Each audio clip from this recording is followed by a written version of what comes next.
Good morning. Welcome to Collision Coffee Talk. It's January 26th, and I'm coming to you from the frozen tundra of Arkansas. It is single digit temperatures this morning. Uh,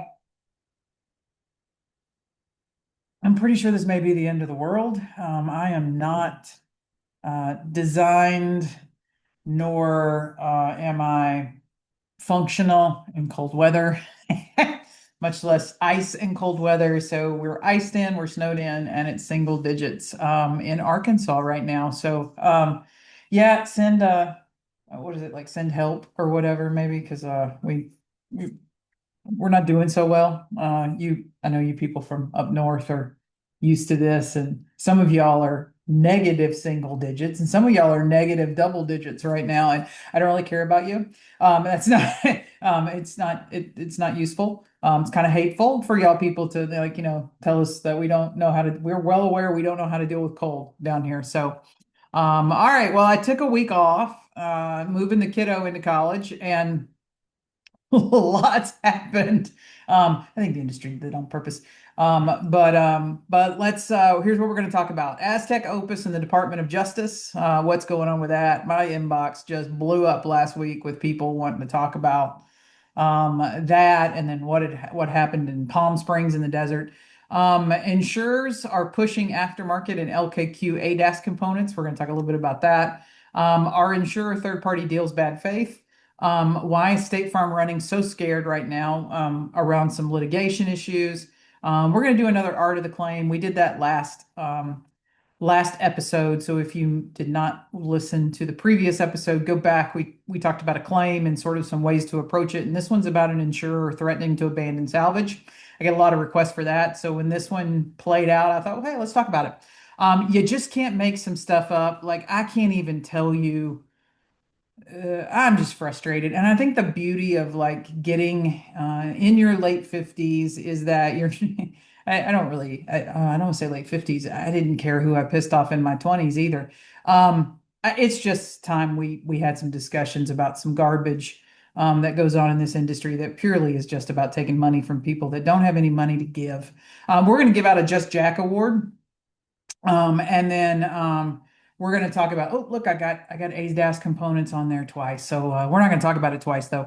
But the reality of ADAS, and then Tesla's made some new announcements removing some Autosteer functionality to their vehicles. And so as long as Tesla keeps feeding me stuff to talk about, we're going to keep we're going to keep talking about them.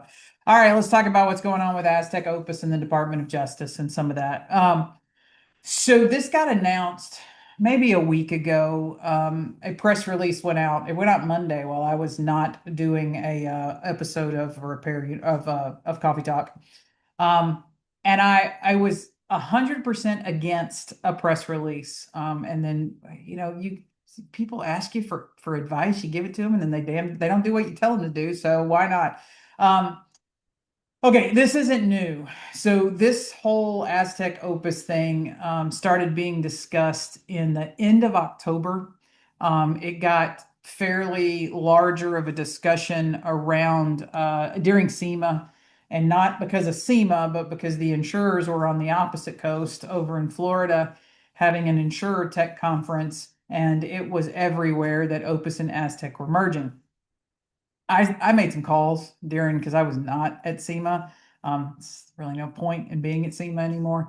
But I was not there, and so I made some phone calls and was like, "Hey, tell me what's going on with your merger." No secret, I've done a lot of stuff with Opus. It's not been a like a pay to play thing. They don't write me checks, but we talk.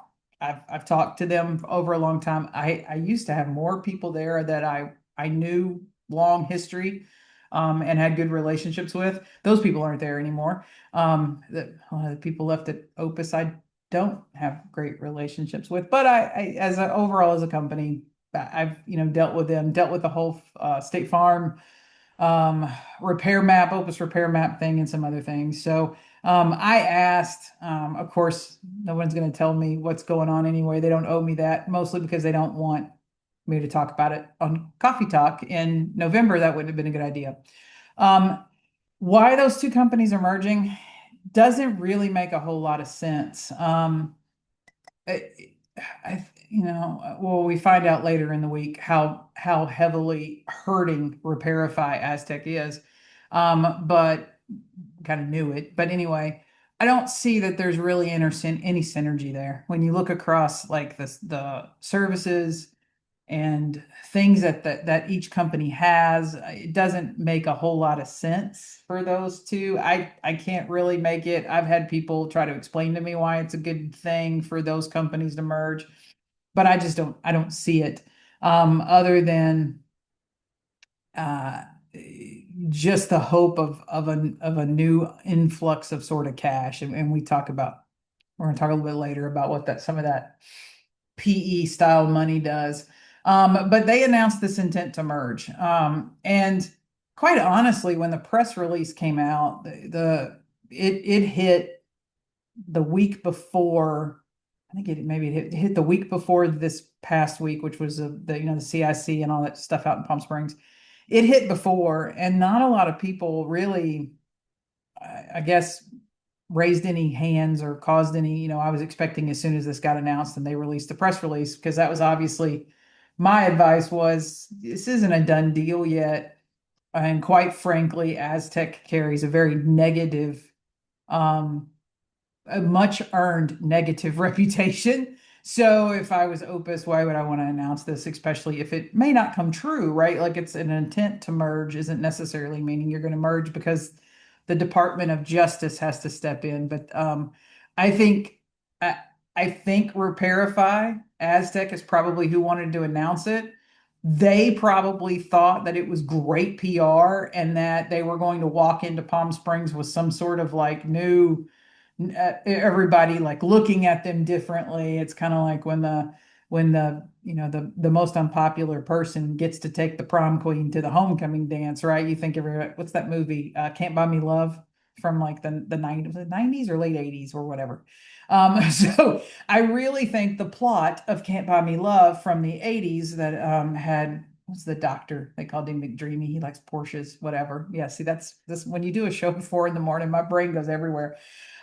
So the plot of Can't Buy Me Love was probably why asTech wanted to have a press release, but it didn't quite go as planned. Now, anytime there's any sort of merger, the Department of Justice is going to get involved, and it doesn't mean that there's necessarily been a formal complaint to the DOJ, right? The DOJ investigated the Joe Hudson and Gerber mergers, and probably it was last week as well, or the week before that. You saw a press release from Gerber saying that the Department of Justice had signed off and everything was going through smoothly, right? That was going to merge.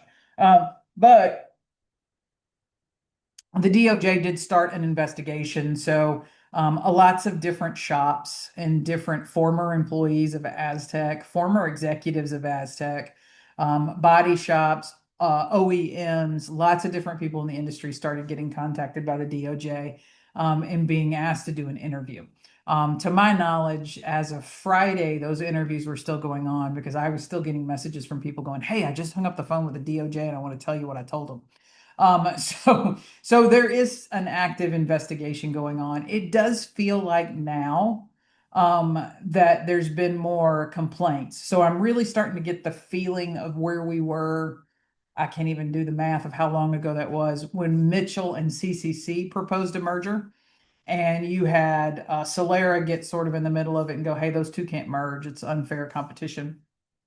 From the questioning and some of the things that are happening, it does feel like we're there. It feels like maybe some other companies have come forward and sort of filed some complaints about this whole thing. So while we were finishing up and people were going through and talking about the mergers or the investigations and meeting with the DOJ, well, the kickoff.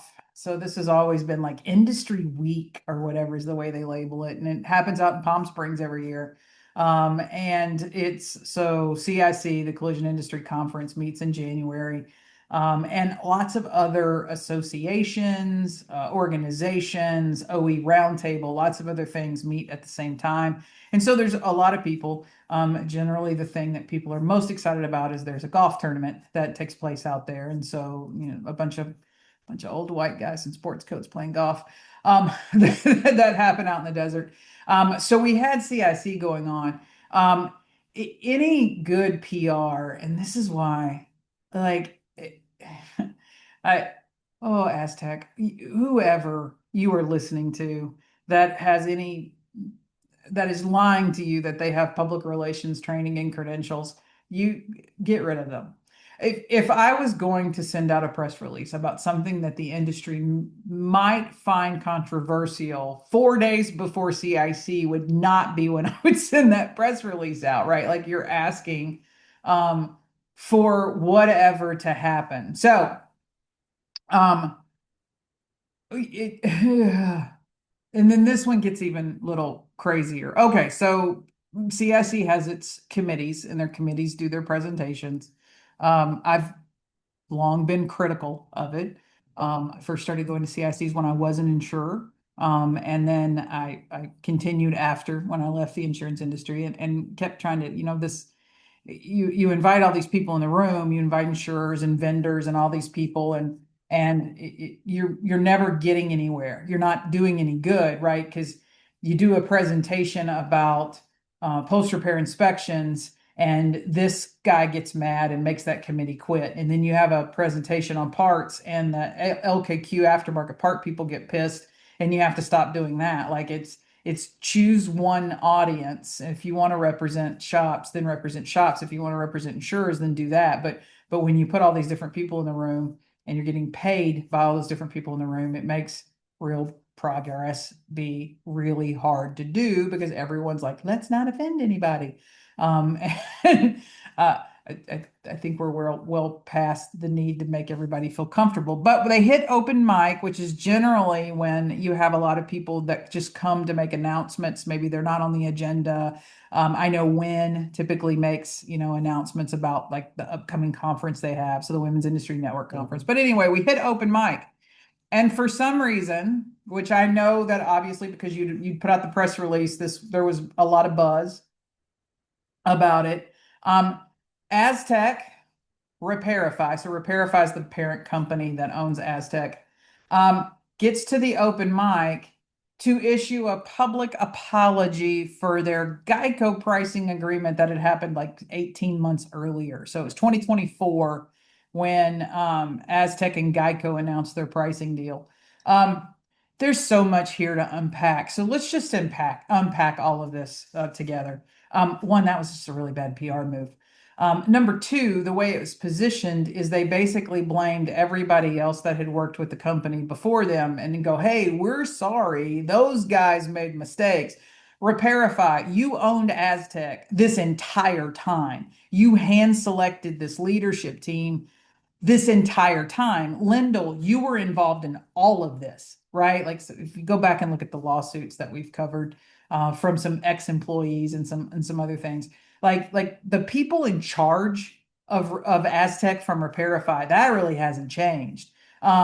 There was nothing that was done by this previous leadership, previous people that Repairify was not keenly aware of and approved of. So to sort of position this like those guys were terrible, we're so sorry. In fact, the direct quote from Repairify's chief transformation officer, is we have learned a hard lesson. We beg for forgiveness and move forward in a different way. So first off, kudos to everybody that sent the right message. The right message to asTech was not, we're really disappointed in you and we wish you would do better. The right message was, I ain't doing business with you anymore. Some of you kept doing business with them. And so, I will say, lots of individual shops dropped them immediately, mailed back their tools. Some of you indulged me and you blew them up with shotguns and you beat them with hammers, and that was wonderful. Kudos to larger groups. So some larger MSO groups, body shop networking groups, large groups quit them also. And then over the last, even up until I think last month, lots of dealership groups and other accounts were moving away from their services. And those were field-based services. So not just like the remote scanning, but asTech had a field-based service line. So kudos, you guys sent a message and business was declining. There's always back-end deals. There's always, things that we're probably not aware of, but we could see across the industry like a decline. Shops were canceling that. So that's how you send a message. When someone does something that's not good for the health of the body shops, then you stop giving them your money because insurers aren't giving them any money. So the only way that these guys make money is off of body shops. Now they hope that if an insurer mandates their product, that means you guys are you're gonna give in and give them money against your will, so to speak. It feels very much like the mob in a lot of ways. And we beg for your forgiveness. Okay, well, don't beg, right? That's great. I'm glad you said you're sorry, but I need you to publicly. So this is good. I'm glad you apologized, but I need you to send a written letter or a written something to GEICO that says we no longer honor this pricing. Because it's sort of like when somebody apologizes for behavior, but then they continue to do the behavior, then you don't believe that apology was genuine. So if asTech wants to genuinely apologize, the next step would be to send out a written, because it doesn't matter if you pick up the phone and call GEICO and go, hey guys, wait, pricing isn't working. We're not making any money. We're losing customers. We got to get out of this deal. If you do it privately, that does the industry no good. So that's why I want a big written, we're out of here. This didn't work. We messed up. So sorry, GEICO. We can't keep doing this pricing. Because then that's going to help all the shops, because every other shop in the country got affected. Even if you're not on a DRP, you got affected by this pricing agreement. Other people moved to do their own pricing. So other insurers, even if they didn't do it with asTech, they were like, oh yeah, we'll do that too. And so we ended up with this national pricing thing. And so a big apology is wonderful, but stopping the business, that's more important. So I'm waiting on that. If you go down a little bit further in the article, you hear our Mr. Chief Transformation Officer say that he didn't believe pricing was the intention of the agreement with GEICO, but that the intention was to make things smoother for shops, more transparent, and help make the reimbursements quicker, but that was not the outcome. Now we're going to hold on to this, not the outcome, because we're going to talk about some things later on third-party agreements by insurers. This last sentence, our North Star now, I guess you got a new North Star. Our North Star is supporting our collision shops moving forward. Okay. If that is your North Star, asTech, I'm throwing down the gauntlet to you, because everything he said, and you and I know that you said it to a small room of people in it that aren't necessarily mass relevant to the collision repair industry. So the 300 old white men in sports coats sitting in that room aren't relevant to the industry. We all know that. They're all in there for other means or whatever. We know that 99% of the industry never reads the trade magazines, so they're not aware of what's going on there anyway. So you can kind of go to a CIC and say anything you want, and there's no accountability for it. Ask me how I know. But then if you just look back and read the 30 years of garbage that's gone on at CIC that insurers and everybody else has come in there and said to Open Mic and then never played out into reality, then here we are. So asTech gauntlet, if you mean it, you will send written notice to GEICO that you are withdrawing, and the pricing structure that was originally listed 18 months ago, and then I believe updated as well. So we had like the winter CIC, and then they came back later with an updated pricing structure, that none of that is valid and none of that will be honored going forward. Put that in writing, not just because I didn't want you to like serve it up to GEICO, but then it will be public for all of the industry to be able to copy paste, hold on to it, because when they're negotiating around ADAS and repairs in their collision center, then they need to be able to show people and go, hey, it didn't work. And that's really the problem with third-party agreements with insurance companies, is they never work. I've never, well, I don't want to say, hold on. The only third-party agreement that I have ever seen work ever in my entire career is rental car with Enterprise. They tried it with another company, right? They tried to switch to Hertz, and then that fell apart and bankruptcy and all of those things. And so if you're a company that wants to do some sort of third party agreement with an insurance company, you might want to go ask the people at Enterprise to give you some lessons. So how did they make it work when everybody else kind of failed?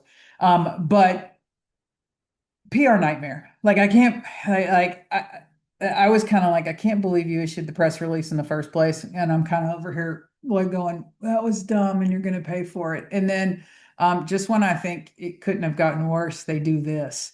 Which is like, you gotta be kidding me, right? I'm just very curious to see how angry GEICO is right now. Like what conversations took place after this happened and got made public and was, happening over in the desert. And everybody's getting on a plane to leave, to not stick around the desert for the rest of the week. But what went on in that little building over there. So if, it's like, but wait, there's more. Okay. So we had that little session, right? In this little open mic session, and Repairify asTech stands up and does this. And then there's another presentation that takes place. So a panel discussion. So here's why I want to talk about why the asTech deal, and not just the asTech deal, like really any deal that an insurance company makes with a third party over a service that they don't do, why it's a bad idea.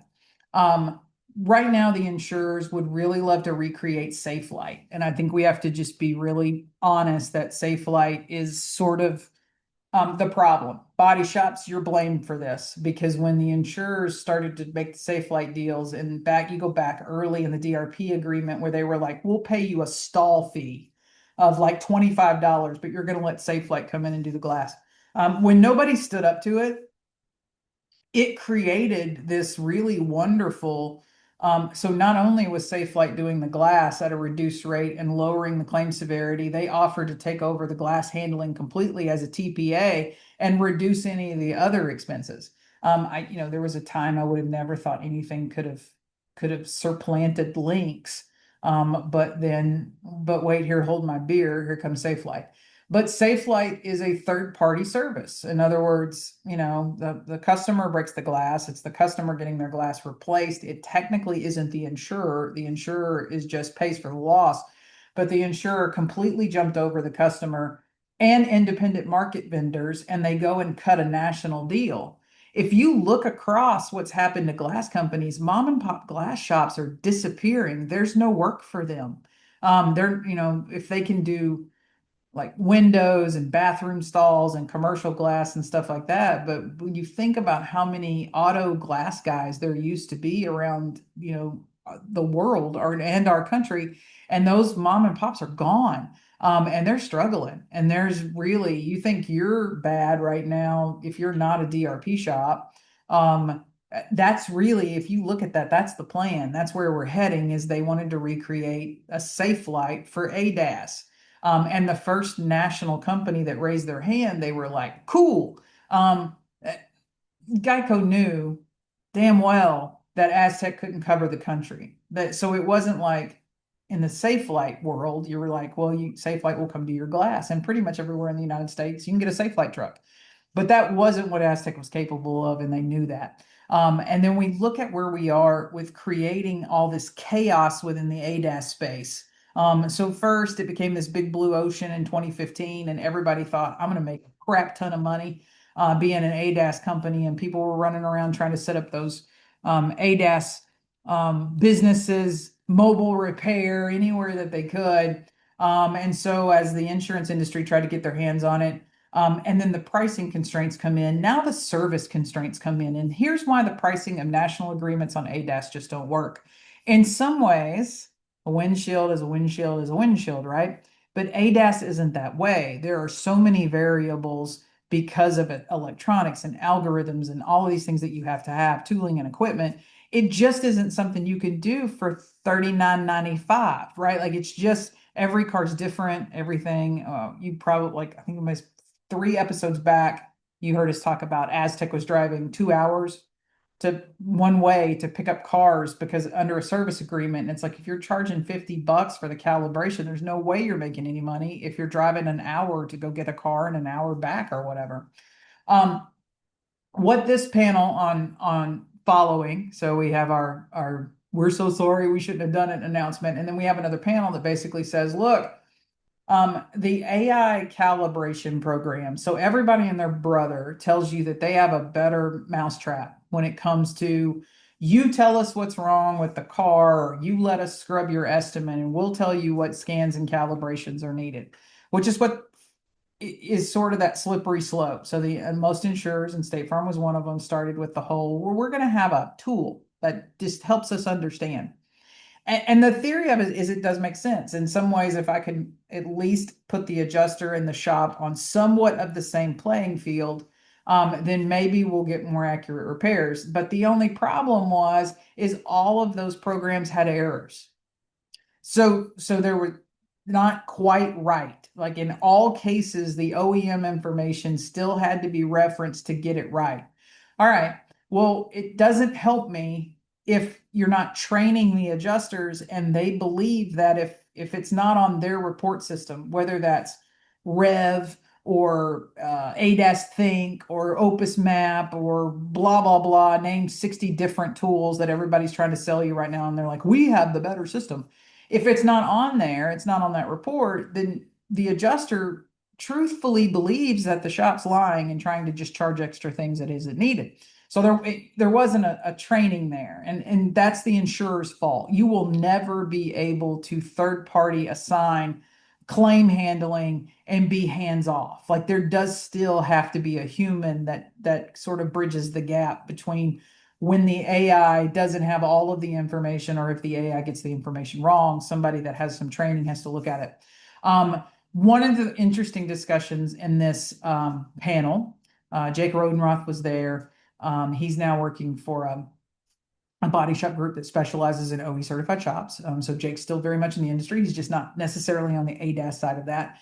But talking about that there's one Japanese OE that within their vehicles has 3 different blind spot monitoring systems. And so as an estimator, almost, I have to know which one of those systems are, because there's different tools. So it's not like one scan tool and one program works all 3 of those blind spot monitoring systems. So you have to be very specific. That's a level of like, damn, right? Like add one more thing that my estimator has to figure out, because that there's one of those makes and models for that, or one of those models for that manufacturer you may be able to do, and one of those models means that it has to go to the dealership or something. So that's how nuanced this is, and that's why these flat rate agreements just don't work. Like it's not like an alignment, right? Like it's not like we're going, hey, $49.95 for an alignment, or $99 for an alignment. There's so much to this that it makes it it makes it very nichey, very, very specific, that has to be done. But part of this discussion also is why I always tell people this is why CIC is a problem, right? Like there's a belief that if you have these panel discussions and this information or whatever, that it changes things. But unfortunately, most of the people in the room aren't decision makers. Specifically for the insurers, they're not decision makers. So it creates wonderful deposition material, because there are people in the room making a list of who's there, so that you can know who was made aware of a problem and they were here and present. There's a reason why some of those people that are decision makers leave the room when some of these panel discussions start taking place, because they know they're potentially going to get deposed, and they want to be able to say that I was not in the room or present during that presentation. So when there's presentations over parts, or whatever, you suddenly look up and the room's sort of empty and everybody's out in the hallway having tea and cookies. For shops, if you read this stuff, you're like, man, that was a great presentation. Man, that information finally got out. And then you're trying to deal with an insurer the next week and going, hey, look at this. And nothing ever happens. Like it doesn't make changes. It doesn't get anywhere. I think if CIC wants to continue to be relevant, you better start broadcasting it. And it should be free. You got all these sponsors, right? Like the people that want to pay and come to it, they're paying because they want to network in the room, not because they want to listen to whatever the hell the committee is going to talk about. They're going to show up regardless. People at home, and if you make that stuff public, and all of that is where everybody can watch it, and it's on YouTube, and it's searchable. It helps consumers, it helps attorneys, it helps everybody.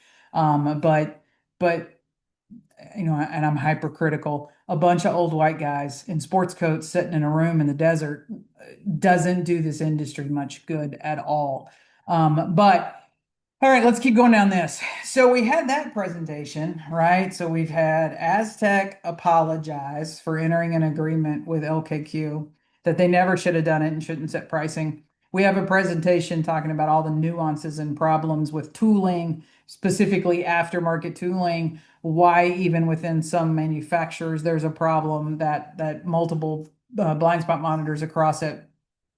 And then probably about 3 weeks ago, we started to get a lot of email and a lot of screenshots because LKQ has added aftermarket sensors to their product listings, and they are now being put on estimates. And I've even seen some of these come out of like Amazon listings, which is starting to like really terrify me. Um, so we went through this with a dealership group out on the East Coast last week, where that particular insurer, it's a large insurer for the East Coast. It's not one of the main ones like you would think, like a State Farm, Allstate, whatever, but it is a large insurer for the East Coast, is now writing for used and aftermarket ADAS sensors. And it just blows my mind when we think about the role of ADAS, and a lot of it is in lane keep. It's in how the vehicle operates. It's in backups and cameras, and there's so much safety involved that to me, I treat ADAS the same as I would treat SRS. So airbags and other components. And and I'm kind of laughing back and forth with this shop, and the adjuster is keyboard worrying it. And I'm like, would you do used or aftermarket airbags? And they're like, well, of course not. That's a safety component. And I'm like, okay, well, I'm glad you put that in writing. We got that. But their get out of jail free card was they sent the shop the LKQ promise of protection. And at some point, all of you have probably had this shoved in your face by an insurance company that says, hey, well, we don't necessarily warranty or accept liability and repairs, but you should feel okay because LKQ is going to warranty these parts. Couple of things. Please read this in its entirety. This was not written for LKQ to assume liability of anything. It was written to make insurance companies feel warm and fuzzy. But I promise you, when you read the details, you're never going to get a check from LKQ. So, first of all, LKQ hereby agrees to indemnify a licensed automotive repair shop. Not every state requires you to be licensed. So if I'm in a state where licensing isn't a requirement and I'm not licensed, then did the first sentence just void everything that LKQ says in their promise of protection? If you purchase a replacement product from LKQ and installs it on a private passenger vehicle, so okay, it needs to be private passenger. It can't be commercial anything. So that means if you have a lawn business that uses their vehicle and has advertising and things over it, if you're doing delivery vans, sprinter vans, whatever, if it's not considered private passenger and could be construed as anything else, then that might be a problem. Against claims, actions, liabilities, costs, and expenses relating to the death or injury of any person and the damage to any property other than the product which is covered by its own warranty, directly and solely caused by a defect in the product. So in other words, the cause of the accident, the cause of the damage has to be directly and solely because of the defect in the product. Can you name me a collision accident that's ever going to take place in which those terms would actually apply? Right? If we look back at the Tesla case in Florida, I always tell people like read that one in detail because Tesla was only 30% liable, but the 30% equaled 240 something $1 million. So the jury did agree the driver was an idiot, that the driver had done bad things, but also that Tesla had some. So obviously, if we applied the Tesla court case, the LKQ's promise wouldn't apply. The driver was an idiot. The driver caused, but you could have had this, or it should have reacted, or it should have given a warning, or it should have done whatever. So this promise of protection, when you're looking at aftermarket ADAS sensors and components, means nothing.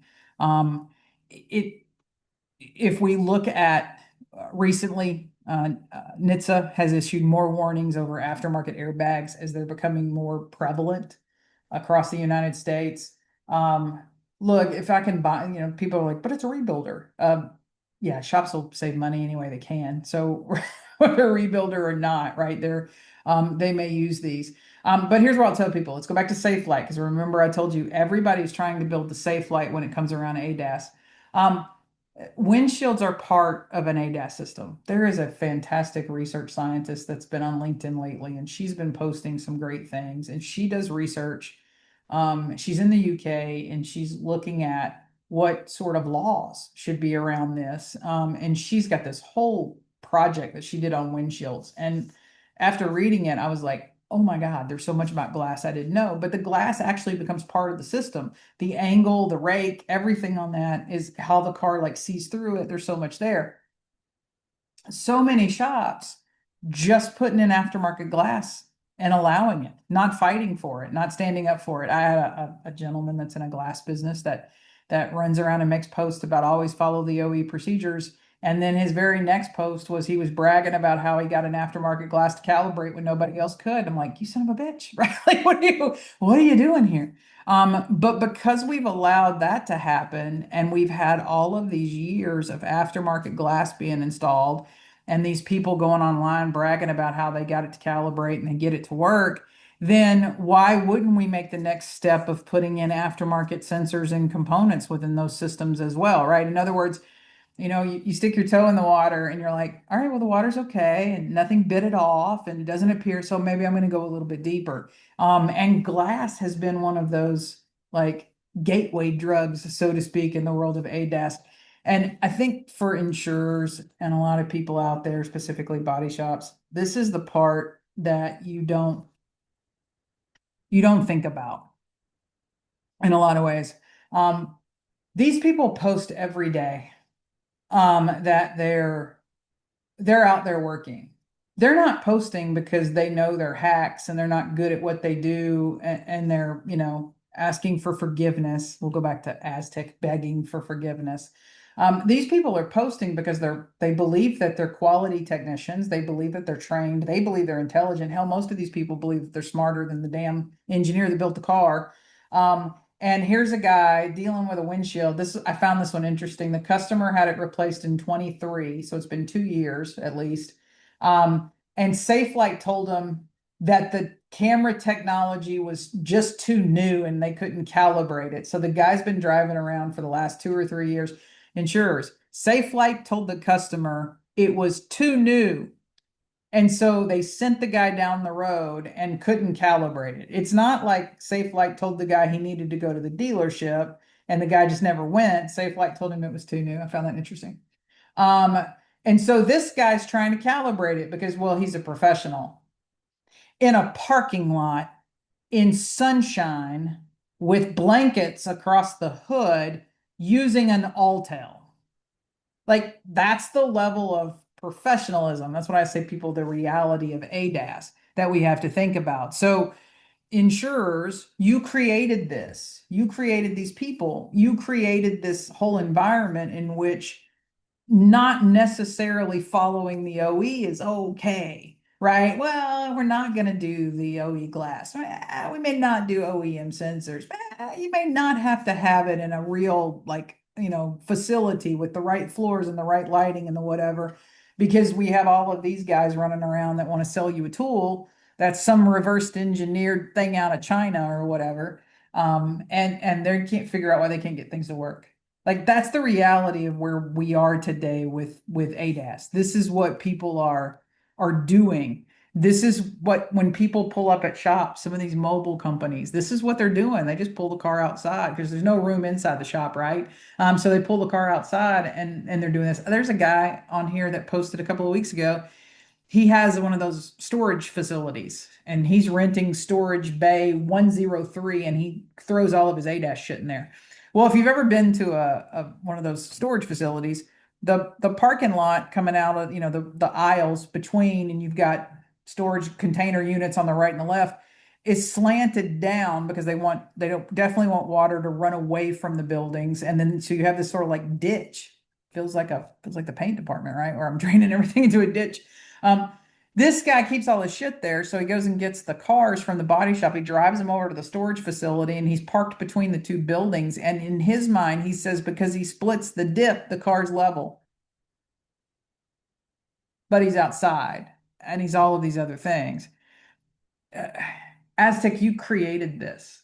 Like you created a race to the bottom when you created pricing structures that you knew were not sustainable. You knew you couldn't service that pricing model. So to put it out there and have other body shops across the country and other vendors across the country sort of be held hostage by that whole pricing structure was completely unfair to the industry.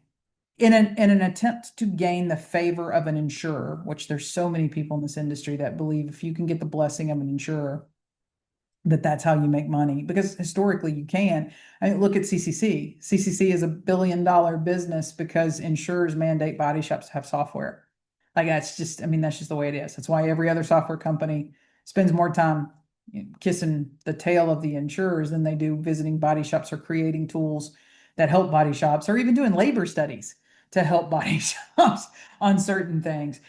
So what's the fallout of it? I think it's 2026, and I kind of decided that this year I'm just gonna talk about a lot of things, right? Okay, insurers, you know better. GEICO, you knew better. You knew that the deal and the pricing that asTech was offering you, you knew that wasn't real. You knew there was no way. I mean, I sat in corporate long enough and people would come and give me presentations. And like, there's no way in hell you can do that. I remember getting some rental deals that were like, we'll rent you cars for $24 a day. No way in hell you can do that. Like it just, you can't get the service. You don't have the volume. You don't have whatever. But some people don't care. Like, unfortunately, we've got there in the insurance industry where you have people that are more worried about KPIs, severity, loss ratios, whatever, than they actually care about the reality of what the consumer has to go through.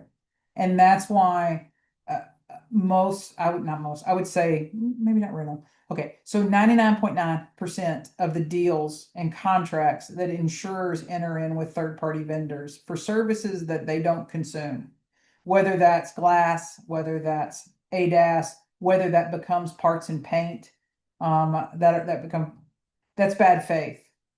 It flat out is bad faith. The definition of bad faith is when an insurance company acts unreasonably. Okay, if you thought every car was going to get like a level 1 scan for $49.95 and that every level 2 ADAS calibration was going to be $125, completely unreasonable. Like to even articulate the words out of your mouth, like you're either incompetent or it was intentional. Like you only get to be one of the two because there's no middle ground there. You either are so incompetent that you didn't know that that was an impossible number in feet, or you didn't care because you were just trying to set a bottom pricing so you could affect your KPIs and affect your numbers, right? Some of it is malicious in the fact that you want to punish the industry. Like there has to be a floor so that there can be a ceiling. We deal with this in RTAs all the time. You'll have an adjuster that the insurance company hires and they come back with a number that's just stupid. And they know it because they want to go to umpire and they figure for the umpire, there better be a better floor, right? Like your estimate's going to be even more than the body shop. So I got to come back with a really low one because if the umpire decides to split the baby, we want to make that split as low as we possibly can. There's intent to that. It's malicious. It's bad faith when an insurer allows an IA to do that. When you cut a deal with a company that no way, like there was no way. asTech had no national footprint for field services, and GEICO still accepted this pricing agreement. I think the plan was that, well, we'll get this agreement and then we'll hire people and we'll expand our services, like it's a chicken and an egg kind of thing. Dishonesty or unfairly in handling a policyholder's claim, breaching their contractual obligation of good faith and fair dealing. There's a case to be made of DRPs are bad faith. There's a damn good case if the insurers continue to call out one provider. So if the State Farm Gerber thing gets any deeper than what it is, and everybody seems to have recorded calls of State Farm telling people you have to go to Gerber, or we'll give you a discount if you go to Gerber or whatever. There's no way around it, right? When the deals have unreasonable price list, when the deals involve things like for instance, let's say State Farm enters this parts agreement with the OEs. They're going to say, well, we're buying the parts and we're going to supply them for the shop. No, that's not what you do. That's not your job. You indemnify loss. Like you're not a middleman for fenders on Honda Accords. Like that's not how that works. But when you cut pricing deals, when you do any of that, it's bad faith. Now, part of the bad faith is when you continue to do deals with people that there's not a good reason that they're financially soluble. I ask a lot of insurers lately, did you look at their numbers? And they're like, no, they're a business and they promise to do the service and they sign the contract. All right, what if they go bankrupt? So where are you going to be? And in some of this, we have companies. So if you're a member if you're listening to Coffee Talk on YouTube, we opened up the membership things. And I think it's as little as like $3.99 a month. You can become a member, and there's some extra content, extra training, extra videos, and things that people get that are not free. But we did a show, it was about 30 minutes long, talking about what a zombie company is, and kind of right now in our economy, economic experts predict that there's way more zombies walking around than we're probably aware of. And some of that happens because private equity companies, PE, artificially props up businesses, and they get to continue existing longer than you or I do, right? For us normal people, if we don't pay our rent, we get kicked out. If we don't pay our bills, our services get turned off. Either they cut off my estimating system, they come and cut off my gas and my electricity, whatever it is. There's no one propping us up, right? But there in the private equity world, you have businesses, and that's how they get debt ratios of the 450 to $500 million, is because they're not making any money, or they're barely just making enough to get by, but not making enough to pay off any of their debt. And then eventually, the notes come calling and those companies disappear. It's what happened to Service King, right? They kept holding on with all that debt ratio until they called the notes and there was no money there and they couldn't hang on any longer. There's a lot of businesses in this industry that are propped up by PE money. There may be a case to make that asTech is one of those. That Repairify, Kinderhook has a lot of money, right? There may be are they really making money? And then is this merger going to be safe? Because if they're not making money, and then I merge into another company, then they always say the bad apple ruins the whole bushel. Does that ruin Opus at that point? Any company, any insurer doing business with somebody and they're not very solid on where they are financially, continuing to do business with them, is that not honoring what your fiduciary responsibility is? And would that be unreasonable? I mean, we know Crash Champions took on all the debt of Service King. So they've got all that hanging over their head. We know that companies like Moody's and everybody are getting a little nervous about some of that debt ratio that's there. Any insurer banking on that and using that as sort of the hammer for how you treat other shops in the market and even your own customers when you go, well, that's it, we're not paying. If you'd gone to one of our shops, there wouldn't have been any of this. Yeah, I also probably wouldn't have got my car fixed right either. But is it bad faith? I think we crossed the line. So somewhere early 2000s, what started as a service, and there was good intentions to some of the deals insurance companies were cutting. We crossed a line from service to weapon. And it's people that are using these deals, not because they care about any of these businesses or even necessarily even care about the value of the services they're offering to customers, but it allowed them to affect their numbers and wield it as a hammer against lots of other people and affect the whole industry. Because you've got really good ADAS companies out there that do OE tools.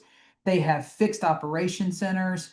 Um, OEM the company's called OEM Calibrations, out of Omaha, but they cover sort of the Midwest. Great fixed operations. It's why they're doing our C20 group for ADAS, is because I just wanted somebody that was OEM focused and understood fixed systems, having the right rooms, the right floors, the right paint. Centric is another company that has great fixed operated like ADAS centers around the country. But there are people trying to do it right, and they're being unfairly um, cannibalized or affected by these deals that were unreasonable. And I believe GEICO knew there was no way. GEICO just wanted to have a hammer, and they needed somebody to be the first to raise their hand and say, "Yep, we agree that that's the pricing," or whatever.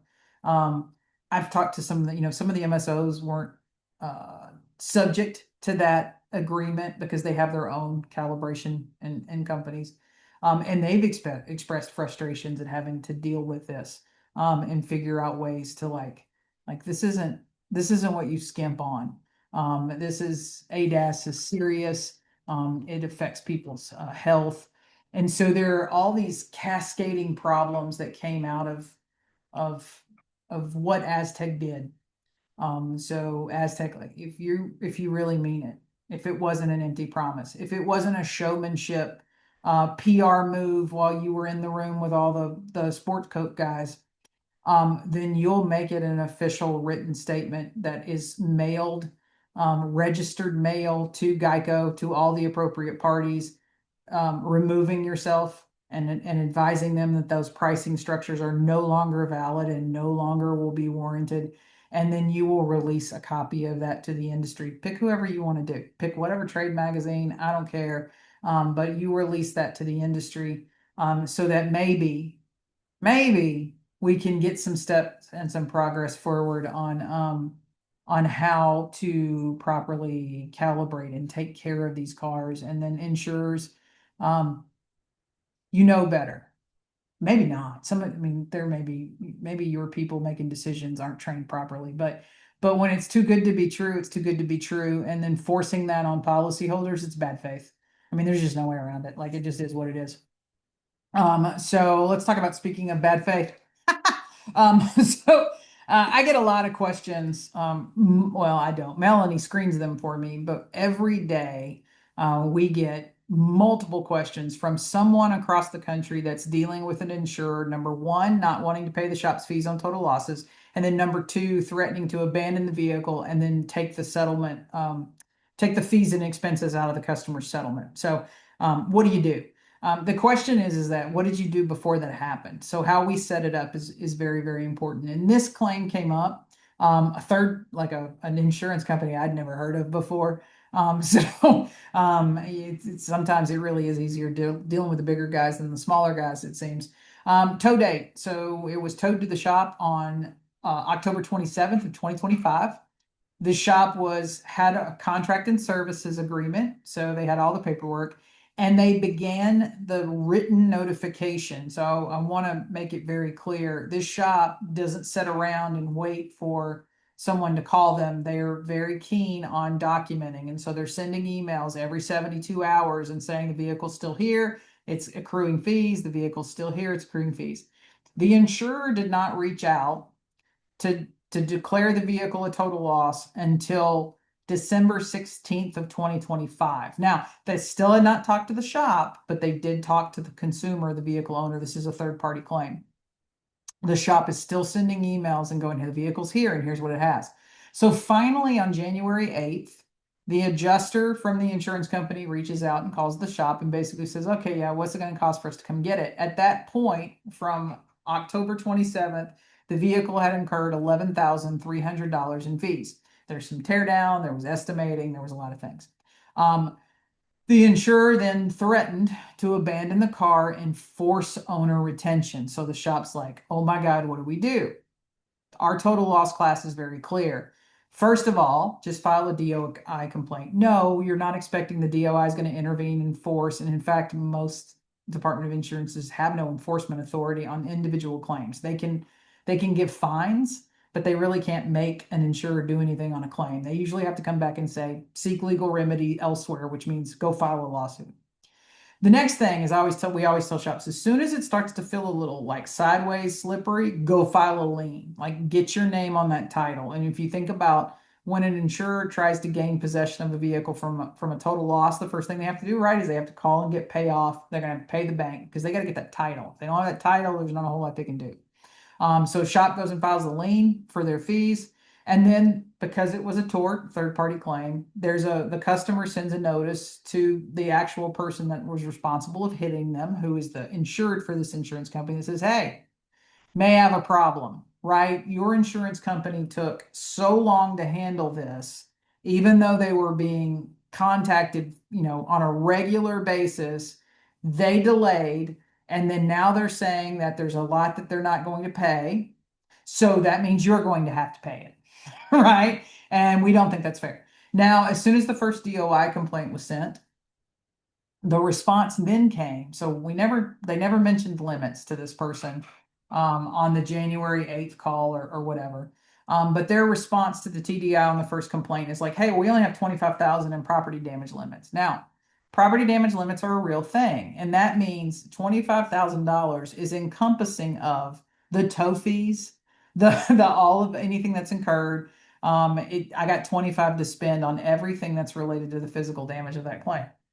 They claim that they had spent 16.5 for the ACV, only leaving 8,500 for the shop. So their desire to negotiate wasn't that they were just trying to cheat the shop, it's that they didn't have that much to pay. Shop calls again for coaching, and the advice is like, look, limits are a real thing, right?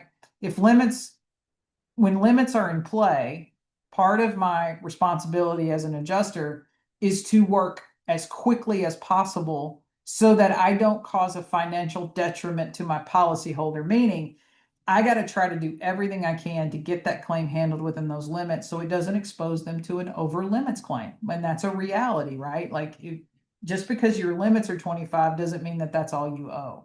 A lot of people think that, well, I'll go through my own carrier and that ends it. No.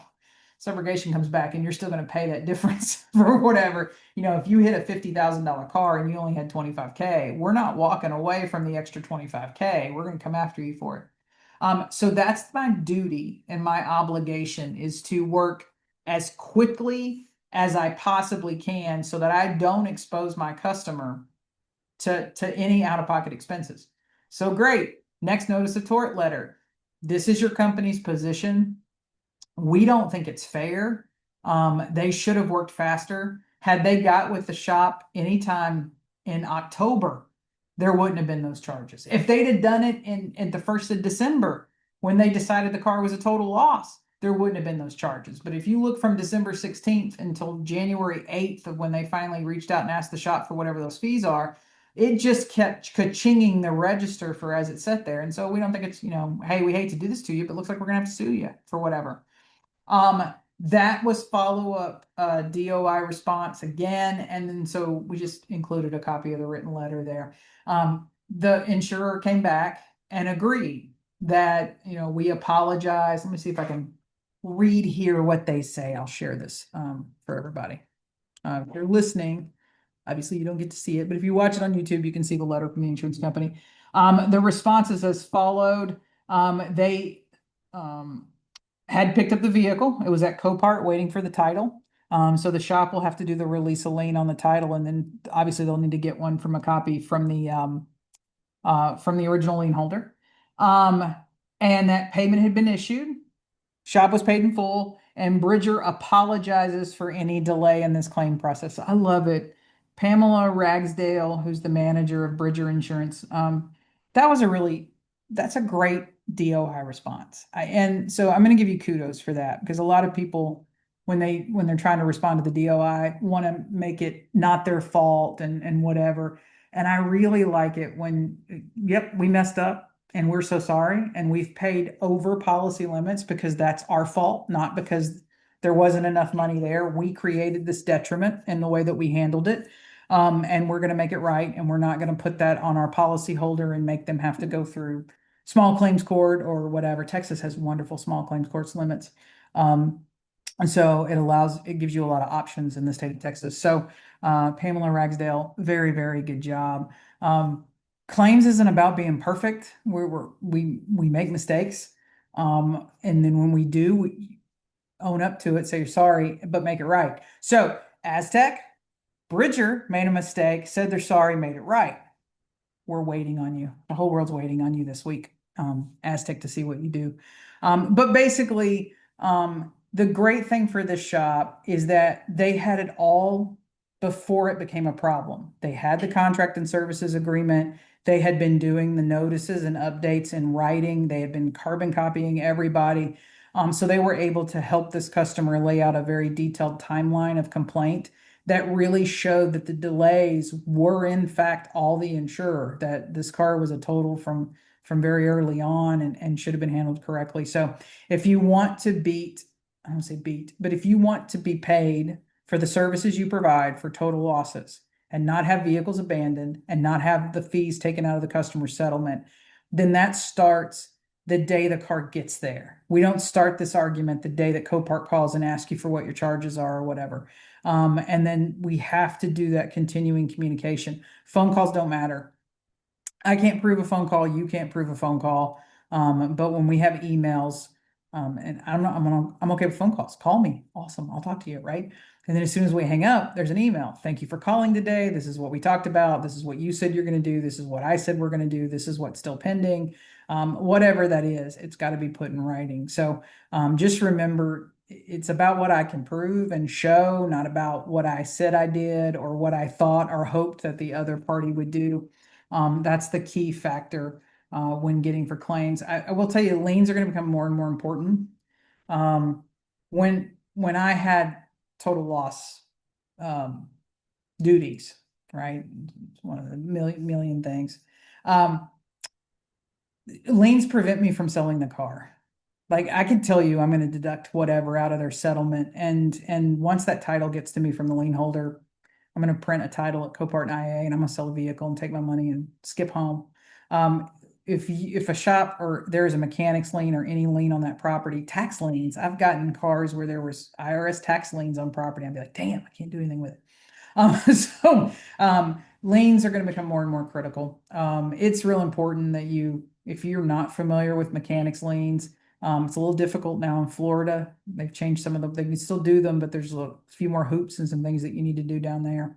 Because the insurers know liens on the property are a huge problem, which is why they worked so hard to get the lien rules changed in that state. Anytime you see an insurer really focusing on something, you should ask yourself why. There's a reason why they're there. But if you're not familiar with liens and filing for mechanics liens, garage liens in your state, do some research, hire an attorney, pay them a fee to research that and advise you on what the process would be for you to have those, because it's going to get important. Okay. State Farm. This one keeps getting deeper and deeper. All right. So Chip Merlin of the Merlin Law Firm this week released a really good article on why State Farm is asking the state of Oklahoma to protect its secrets. We've talked about a lot of different filings by different states against State Farm lately. Yes, they are all centering around homeowners. That's not a bad thing because claims is claims, right? The principles of policy and indemnification are the same, whether it's a homeowner's policy or whether it's an auto policy. You just have to figure out the application of that. But so the Attorney General in Oklahoma asked to intervene in a lawsuit that was going on against State Farm. That was granted. State Farm's now fighting that. Very similar to what they were fighting in Illinois when the Attorney General in Illinois served them with financial warrants. They don't want for a lot of what's going on in claims to really become public. And that's how AI is influencing or handling most of the claims. if you think there's an adjuster pulling up your photos and pulling up your estimate and looking at them and going, I don't know. I mean, they want 10 on that quarter, but I see whatever. You are a fool. There are still some departments of still some higher trained, more experienced adjusters, but they don't touch everyday claims. They get things that are escalated to them. We've shown the email from State Farm out of Minnesota that one shop got that said, okay, well, now that you've complained, we have to have a human look at it. Holy shit, there wasn't a human looking at it before. They're very worried at the way, even just actuary, the way policies are written, the way claims are handled. And that's what they told the Illinois Department of Insurance was, what assurances will you give us that none of this is going to be shared with the National Association of Insurance Commissioners? So State Farm doesn't want every insurance commissioner within the United States to know what they've been doing. The fear is that it will then create investigations in all 50 states. Part of what they're complaining to Illinois about is they're saying basically Illinois is trying to act as a national insurance regulator, and that's not their goal. I don't think that's how Illinois is trying to. I think Illinois is trying to get answers for Illinois. I think you're afraid that it becomes a national regulation issue, but they are deeply, deeply concerned with sort of, there's no secret playbook. And so it's a great title. I do love clickbait. It's one of my favorite things. There's not necessarily a secret playbook anywhere. It's just things were put into action that weren't ready. And some of that is all these companies running around, these vendors, like we talked about, is it bad faith, selling insurance companies things and Insurer tech and artificial intelligence and all of these things. You saw Chubb announce they were going to get rid of a huge chunk of their claims department because of AI. Most of the claims role reductions have been in underwriting, actuary, and those kind of departments because of AI. That's what is the problem right now of how that's evolving. And it wasn't ready. It just really wasn't working. But no one wanted to wait to see it work. And there's some science there, right? Like if I just force the narrative, eventually you'll be okay with it. Like because you'll give up, you'll think there's nothing you can do, so you might as well just have to go with the flow. So there's not necessarily there may not be a negative sometimes when an insurer pushes something out too soon that isn't quite ready. But that's what's going on with that.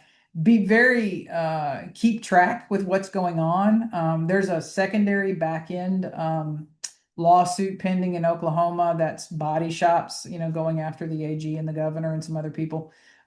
So you have all this kind of playing around in Oklahoma, but don't lose sight on what's going on in Illinois as well. But that's what State Farm doesn't want. State Farm does not want the rest of the insurance commissioners across the country to get a hold of what's there. In full disclosure, it's election candy.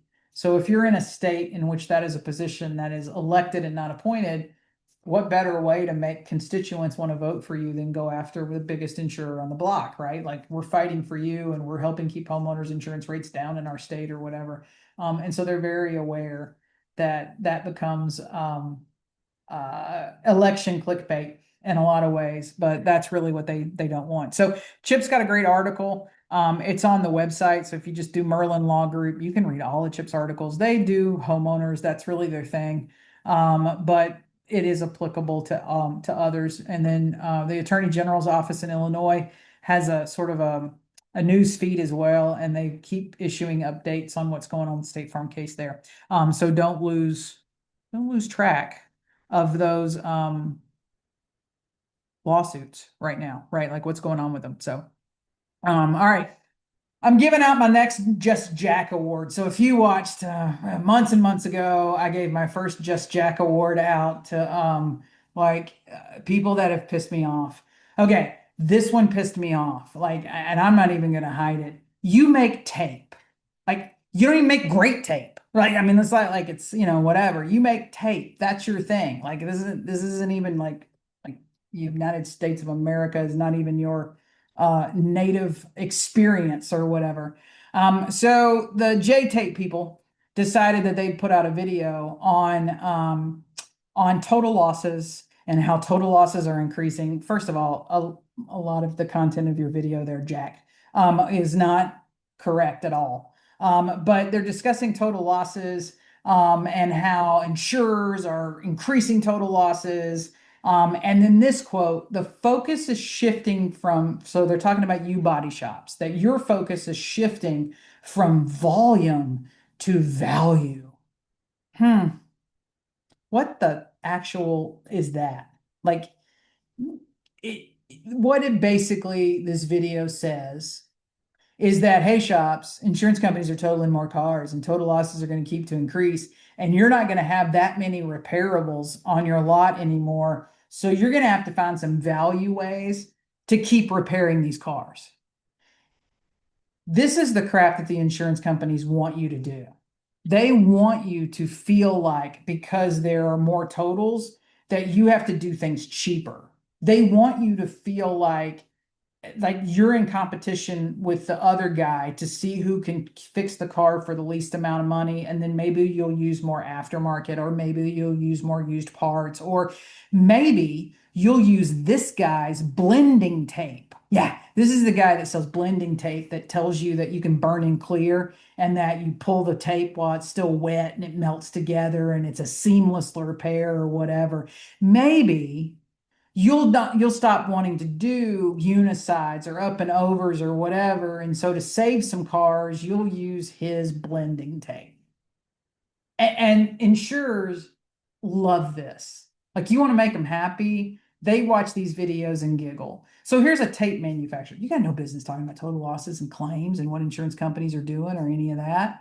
That's not your preview. You got no business telling body shops that they can shift from volume repairs to value repairs. That's not your lane, right? You sell tape. That's what you do.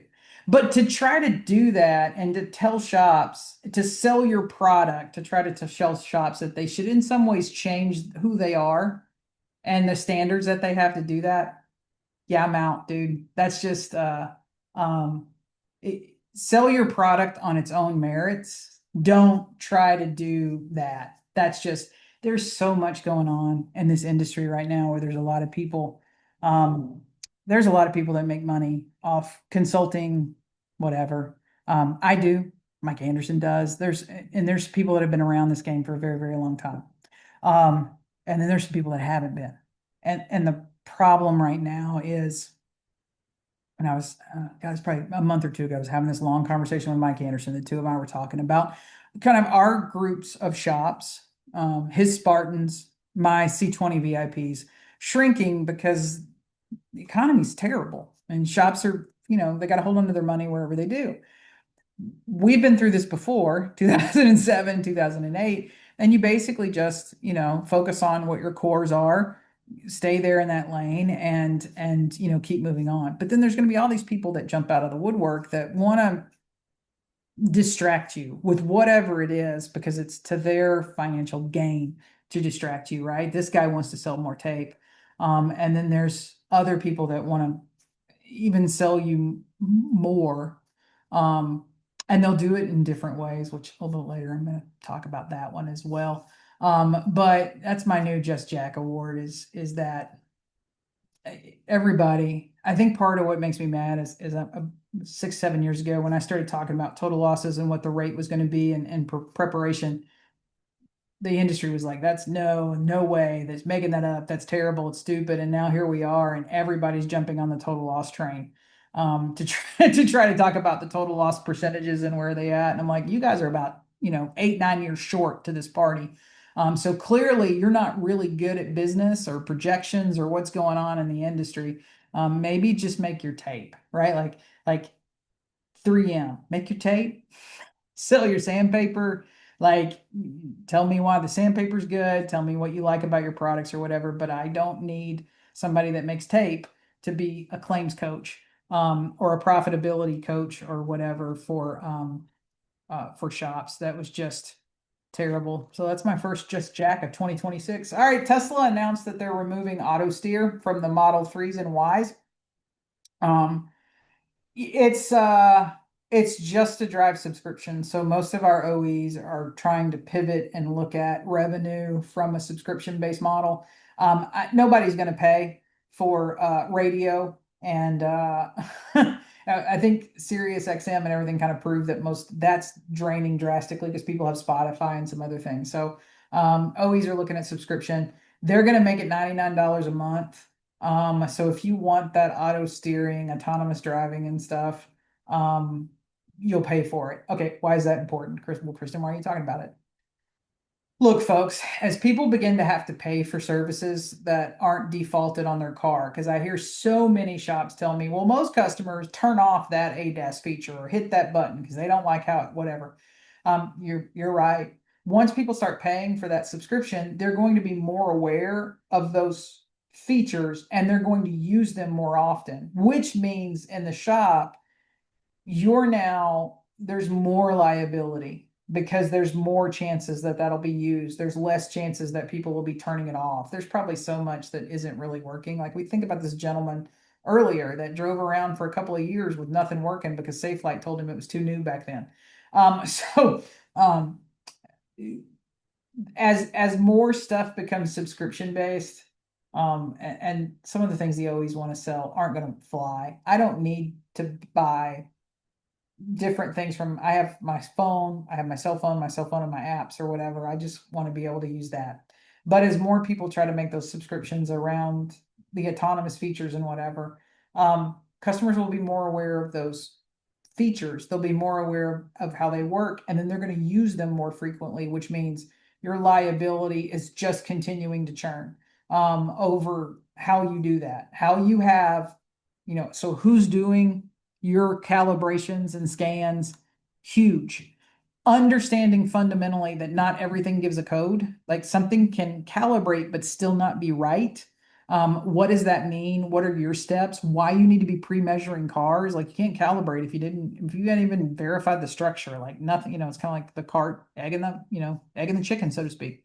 But as that sort of picks up, Tesla already has a target on its head because of some nuclear verdicts and stuff that have come out that make every attorney go, ooh, I want those. Another presentation that was at CIC is an attorney that she's been involved in several ADAS lawsuits lately. So she gave a presentation about the liability around ADAS. It's churning and then it's starting to sort of pick up the steam that I think a lot of us hoped would pick up after um, the Eagle case out of Texas. We thought, oh my God, maybe now finally we're going to get more safety, more, OE procedures and structure and whatever. Because now maybe more attorneys will pay attention to it. And they didn't. That didn't happen. We didn't have this more cases happening. We're still probably at the same volume we were before that. But ADAS is starting to churn. I've been very candid. My desk is getting more full with attorneys reaching out and asking questions about ADAS or wanting to hire somebody to be the expert or be a case reviewer for them as they move forward, asking for settlement demand or whatever. So be very, very intentional. Interview the people. Make sure that you're using the right tools. Don't listen to a damn salesman that came by because he wanted you to buy his tool, so he told you that they had coverage and it was all great. One of the conversations at CIC was about tools that just miss things. Like, I mean, you're watching it, you're watching your scan tool, and you think you're done, you think everything's calibrated, and then there were so many modules it didn't even look at because it didn't have the capabilities. But it doesn't tell you that. There's nothing on the screen that pops up that says, okay, there's 14 modules. We can only do 12 of them. There's 2 we didn't do. It doesn't tell you that. It doesn't tell you what it didn't do. It just tells you kind of what it did. And then even if it did it, it doesn't mean it was right. That's sort of at least if I think with body, with the structure, right? If the structure's off and it's within a pulling range, I can straighten the structure and then I can remeasure and go bad, good, right? Like it was bad, now I got it good. But ADAS is one of those things where sometimes the tool will lie to you, and we don't know it till later. So be very, very careful. Okay. Other things that make me mad other than just Jack. There's a lot of buzzwords that's going around right now. And I had an interesting discussion with a group that was like, had reached out to Melanie and was, can we schedule Kristen to come speak? But when she gets here, we need her to be positive. And my response was, I don't have anything positive to say. Like, I just don't. Who can be in this industry in 2026 and have a whole lot of positive things to talk about? We have a lot of things that are wrong. And that's what we need to be talking about, right? Like, it's if you're looking for somebody to make you feel warm and fuzzy, you can feel warm and fuzzy while you're bankrupt, right? Like that just it just is what it is. But so we have this group of people, this new, and this happens every time that we go into an economic recession. Look, I saw somebody post it like a week or two ago, and I thought that was the best damn post I'd ever seen. If somebody sells their business and makes millions of dollars, then they're not sitting around trying to be your coach, right? They're off partying, like, and having a great time. Like, I look at so many people on the insurance side of this fence, when they retire, we never hear from them again because those retirements are really good, right? But they clearly didn't make millions and millions of dollars so that they could come back here and sit and coach you for, $50 a month or whatever. Like, if they really made all that money, that they really don't need that. They're not involved with it. So when people are, they stick around, then you have to ask yourself why and what's wrong.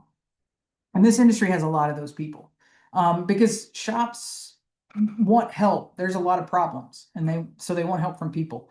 Um, just a little leadership training is code for I ain't got any idea what I'm talking about.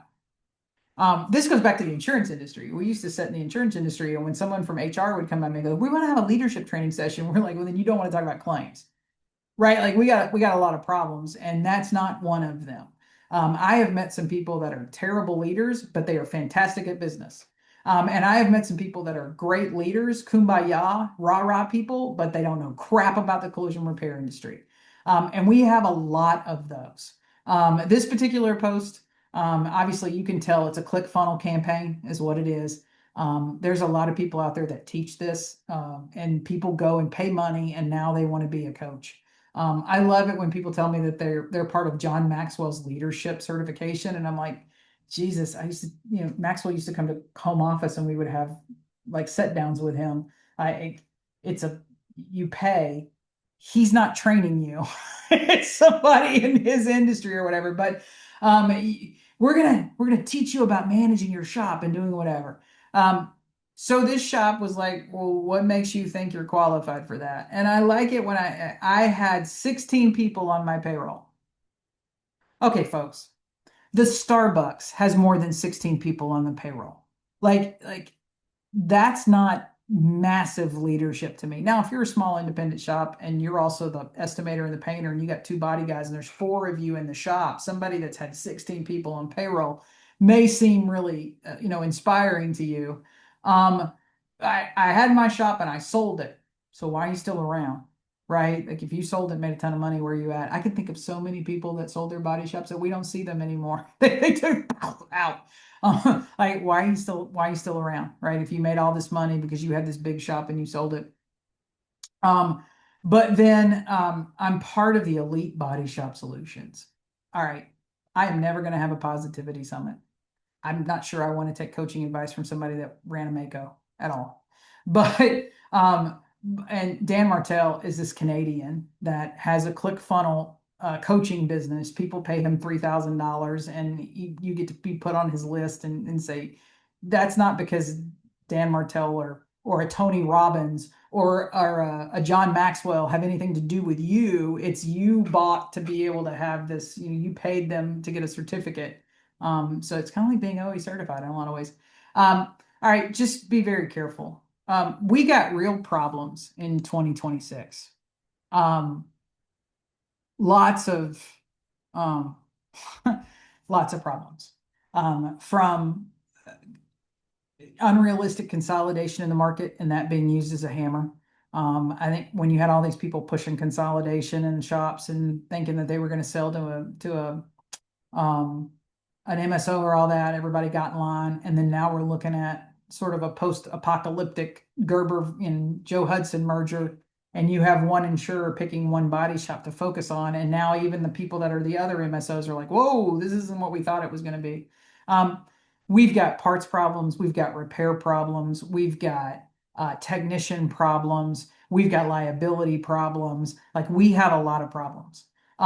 We already have shops closing right now in 2026. We ended with a little over 400 shops that I'm aware of going out of business last year. We have shops already starting to close this year. We got problems. If you're going to a meeting, whether it's your state association or you're giving your money and you're signing up to go to somebody's seminar or whatever, be aware of the people that want to make you feel good. Because feeling good isn't going to get your business better. Like, we got some real problems. Find somebody that is willing to have really difficult, honest conversations with you. Find somebody that's willing to tell you that you're wrong, and that the way you're running your shop is wrong, or the way you're doing this is wrong. Don't find people that want to tell you that you're great and you're doing a good job and, rah, rah, rah.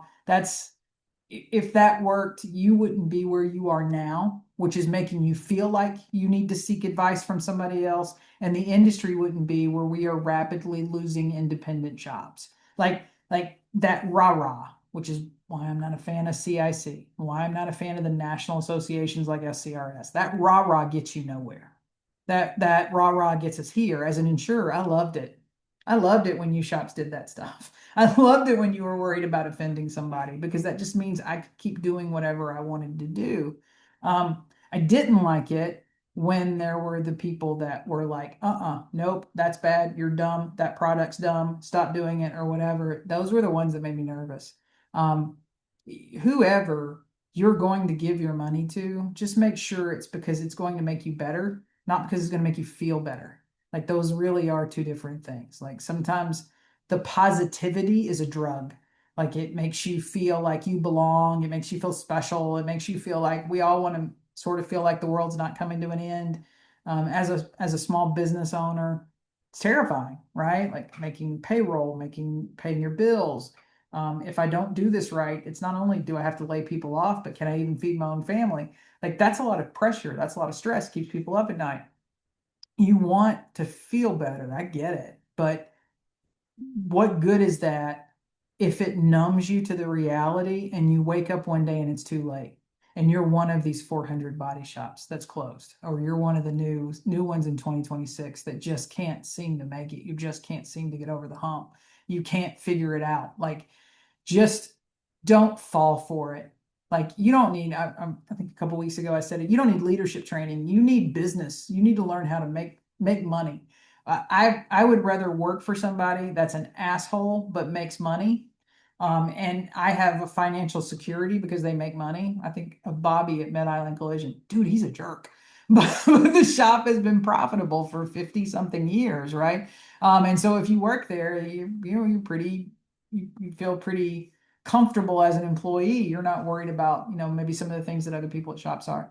I think of some of the most powerful industry leaders, and they're not in, but in other, they weren't great. Like, Steve Jobs was a jerk. Uh, who else? Amazon dude. He's not been written about in a very nice way. Henry Ford was an asshole.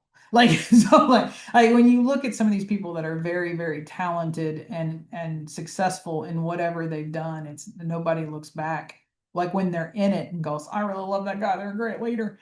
People write books on them afterwards and after they're gone, because of what they accomplished. So leadership is sort of a buzzword that a lot of people feel like they can give training on, and they're just copying and pasting shit out of other people's books. I always gave, that's, you could pull a book off the shelf, and I've probably got 100 of them back there, and give a class and make it sound like I'm a leadership expert. So be very, very careful. If you want sunshine and roses, I'm not your girl, right? And I'm not coming to your state to give a presentation to make you feel good.